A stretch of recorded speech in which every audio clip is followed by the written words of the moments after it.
पति, पत्नी और नौकरानी। शीतल और अभिमन्यु की शादी को 5 साल हो चुके थे, लेकिन अभी तक उनका कोई बच्चा नहीं हुआ था। इसकी वजह से शीतल और अभिमन्यु परेशान रहते थे, लेकिन उन दोनों से ज्यादा परेशान थी शीतल की सास, यानी अभिमन्यु की माँ जानकी देवी। जानकी देवी चाहती थी कि जल्दी से जल्दी उनकी गोद में पोता या पोती आ जाए, और इसीलिए वो अपनी बहू शीतल को लेकर एक दिन हॉस्पिटल पहुंची। डॉक्टर मैडम, जरा ठीक से चेक करके बताइए ना। कई बड़े बड़े डॉक्टर को दिखाया है, लेकिन मेरी बहू माँ ही नहीं बन पाती। मैंने शीतल को बहुत अच्छे से चेकअप किया है। देखिए, बात यह है कि शीतल के अंदर माँ बनने की कैपेसिटी नहीं है। ये आप क्या कह रही हैं डॉक्टर साहब? कोई तो इलाज होगा ना, कोई दवाई दे दीजिए। देखिए, कुछ प्रॉब्लम ऐसी होती है जिनका कोई ट्रीटमेंट नहीं होता। आई एम सॉरी टू से, लेकिन शीतल कभी माँ नहीं बन सकती, क्योंकि उसके यूट्रस में अंदर से ही कुछ प्रॉब्लम है। घर आने के बाद क्या हुआ माँ? कहाँ लेकर गई थी आप शीतल को? अरे कहाँ लेकर जाती, डॉक्टर मैडम के पास ले गई थी, लेकिन तेरी बीवी तो कभी माँ बन ही नहीं सकती।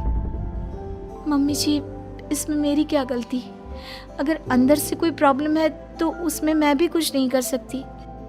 जानती हूँ, ये बात डॉक्टर के मुंह से सुन चुकी हूँ। अब दोबारा मेरे सामने इस बात का गाना मत गा। अरे माँ, परेशान होने की जरूरत नहीं है, हम सोचते हैं ना कुछ। अरे क्या सोचेगा तू? जब डॉक्टर कह चुका है कि तेरी बीवी माँ नहीं बन सकती, तो बता क्या सोचेगा तू? कहाँ से लाएगा बच्चा? माँ, ये तो मैं भी नहीं जानता। अभिमन्यु, क्यों ना हम अनाथ आश्रम से एक बच्चा गोद ले आए? क्या फर्क पड़ता है बच्चा हमारा हो या गोद लिया हुआ? आई बड़ी बातें बनाने वाली। क्या फर्क पड़ता है? अरे क्यों फर्क नहीं पड़ता? मुझे इस वंश को आगे बढ़ाने के लिए मेरे बेटे का खून चाहिए, किसी दूसरे का नहीं। लेकिन माँ, अब जानती है कि ये अब पॉसिबल नहीं है। मैं कुछ नहीं जानती। मैं किसी पराये की औलाद को इस घर में अपना पोता या पोती बन के बढ़ता हुआ नहीं देख सकती। मेरा वंश मेरे बेटे के खून से ही आगे बढ़ेगा। लेकिन मम्मी जी, ऐसा कैसे हो पाएगा? आप अच्छी तरह जानती है ना, मेरा और अभिमन्यु का बच्चा नहीं हो सकता। तो मैं अपने बेटे की दूसरी शादी करवाऊंगी, और अपनी दूसरी बीवी से ये मुझे बच्चा पैदा करके देगा। ये आप क्या कह रही हैं माँ? मैं किसी और से शादी नहीं करने वाला। मेरे रहते हुए आप अभिमन्यु की शादी किसी और से करवाएंगी? मम्मी जी, आप ऐसा कैसे कर सकती हैं? तू बस देखती जा बहू, मैं ऐसा कैसे कर सकती हूँ। कुछ दिनों के बाद, अभिमन्यु, मैंने तेरे लिए लड़की ढूंढ ली है। माँ, मैं आपको कितनी बार समझाऊं? मुझे किसी से शादी नहीं करनी है। पहले मेरी बात सुन। ये जो चमेली है ना, हमारे घर में काम करने आती है, वो तुझसे शादी करने के लिए तैयार है। मम्मी जी, आप अभिमन्यु की शादी एक नौकरानी के साथ करवाएंगी? वो इसलिए क्योंकि चमेली दिखने में बहुत खूबसूरत है, बच्चा भी सुंदर ही होगा। मम्मी जी, लेकिन एक बच्चे के लिए अपने बेटे की शादी नौकरानी के साथ करवाना, क्या ये सही है? अगर अभिमन्यु ने शादी नहीं की ना, तो मैं अपनी जान दे दूंगी। अब देख लो, अगर तुम्हें अपनी माँ की जान प्यारी है तो तुम्हें इस नौकरानी के साथ शादी करनी ही होगी। इस तरह जानकी देवी अपने बेटे अभिमन्यु की शादी नौकरानी चमेली के साथ करवा देती है। कुछ दिनों के बाद, नौकरानी से मालकिन बन के तो मजा आ गया। अब तो मैं इस घर की मालकिन हूँ। देखो, अपने आप को ज्यादा मालकिन समझने की कोशिश मत करो। एक बार तुम्हारा और अभिमन्यु का बच्चा इस दुनिया में आ जाए, उसके बाद तुम इस घर से हमेशा के लिए चली जाना। अरे जाओ जाओ, किसी और के आगे बातें बनाना। एक बच्चा तो पैदा नहीं कर सकी, बढ़िया आई। जाओ जाकर मेरे लिए कॉफी बना कर लाओ। नौकरानी मैं हूँ या तुम? मम्मी जी, देखिए ना शीतल मुझसे किस तरह से बात कर रही है। शीतल, तुम्हें पता है ना चमेली प्रेग्नेंट है, मेरे बेटे के बच्चे की माँ बनने वाली है। वो जैसा कहती है वैसा करो। लेकिन मम्मी जी, वो मुझे नौकरों की तरह ट्रीट कर रही है। अरे तो करेगी ना, वैसे भी बहू तुम हो किस काम की? एक बच्चा तो पैदा नहीं कर सकती।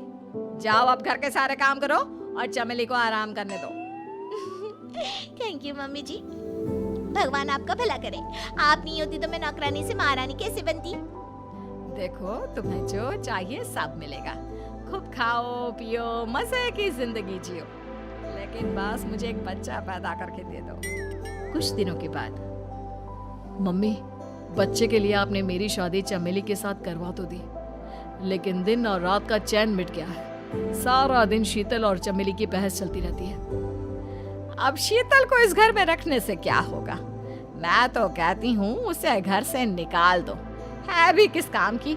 मैं ऐसा नहीं कर सकता माँ, वो मेरी पत्नी है, उससे बहुत प्यार करता हूँ मैं।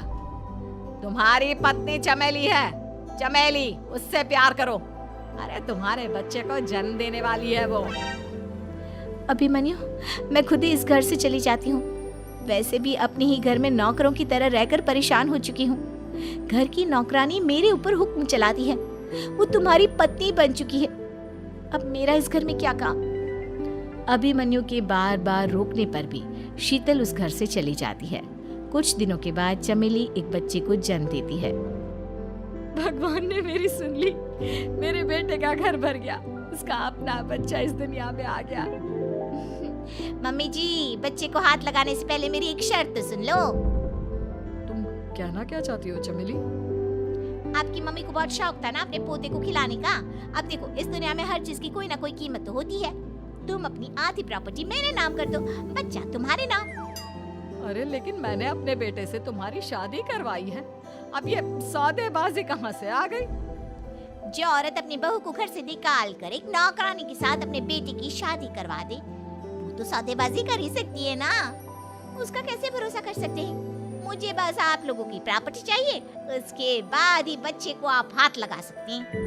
मैंने कहा था ना मम्मी, आप गलत कर रही हैं। देखिए, उसका नतीजा आपके सामने है। जब शीतल को पता चलता है कि अभिमन्यु और चमेली का बच्चा दुनिया में आ गया है, तो वो अपने घर पहुंचती है। अभिमन्यु, कहाँ है आपका बच्चा? क्या मैं उसे देख सकती हूँ? कुछ भी मत पूछो शीतल, माँ की हुई एक गलती हम लोगों पर भारी पड़ रही है। वो नौकरानी अपनी औकात पर आ गई है और अब हमसे अपनी आधी प्रॉपर्टी मांग रही है, वो भी बच्चे के बदले में। एक बात कहूँ अभिमन्यु, आप उससे कुछ भी देने से मना कर दो। अरे कैसी बात कर रही हो? मेरे बेटे की औलाद है उसके पास, ऐसे कैसे मना कर दे? मम्मी जी, वो अभिमन्यु का बच्चा नहीं है, वो चमेली और उसके बॉयफ्रेंड का बच्चा है। ये तुम क्या कह रही हो शीतल? ये देखिए वीडियो। चमेली और उसका बॉयफ्रेंड आपस में बातें कर रहे हैं कि उन दोनों ने मिलकर आपको बेवकूफ बनाया है और अब इस बच्चे के बदले आपसे प्रॉपर्टी भी हड़प लेंगे। हे भगवान, ये मुझसे क्या हो गया? ना तो बच्चा मिला और अपने बेटे की नौकरानी के साथ शादी करवा दी सो अलग। अब क्या होगा? मुझे माफ कर दो शीतल, मेरी वजह से तुम्हें बहुत तकलीफ हुई है। अभिमन्यु, मैंने कहा ना, उस नौकरानी को उसके बच्चे सहित इस घर से बाहर निकाल दो। लगता है मेरे अभिमन्यु का बाप बनने का सपना अधूरा ही रह जाएगा। अभिमन्यु, अपनी मम्मी से कहो कि परेशान ना हो। आपको याद है एक बार हम एक IVF सेंटर गए थे, मैंने फिर से वहां जाकर बात की थी और आपको पता है इस बार मैं प्रेग्नेंट हूँ, क्योंकि हमने वहां पर प्रोसीजर करवाया था जिसकी वजह से मैं प्रेग्नेंट हो गई थी और इस बात का पता मुझे बस कुछ महीने पहले ही लगा है। हमारा बच्चा इस दुनिया में आने वाला है अभिमन्यु। मुझे माफ कर दो शीतल बहू, मुझसे बहुत बड़ी गलती हो गई। कोई बात नहीं माँ, लेकिन अब हमें उस धोखेबाज नौकरानी को इस घर से बाहर निकालना है और इस घर की मालकिन को वापस घर लाना है।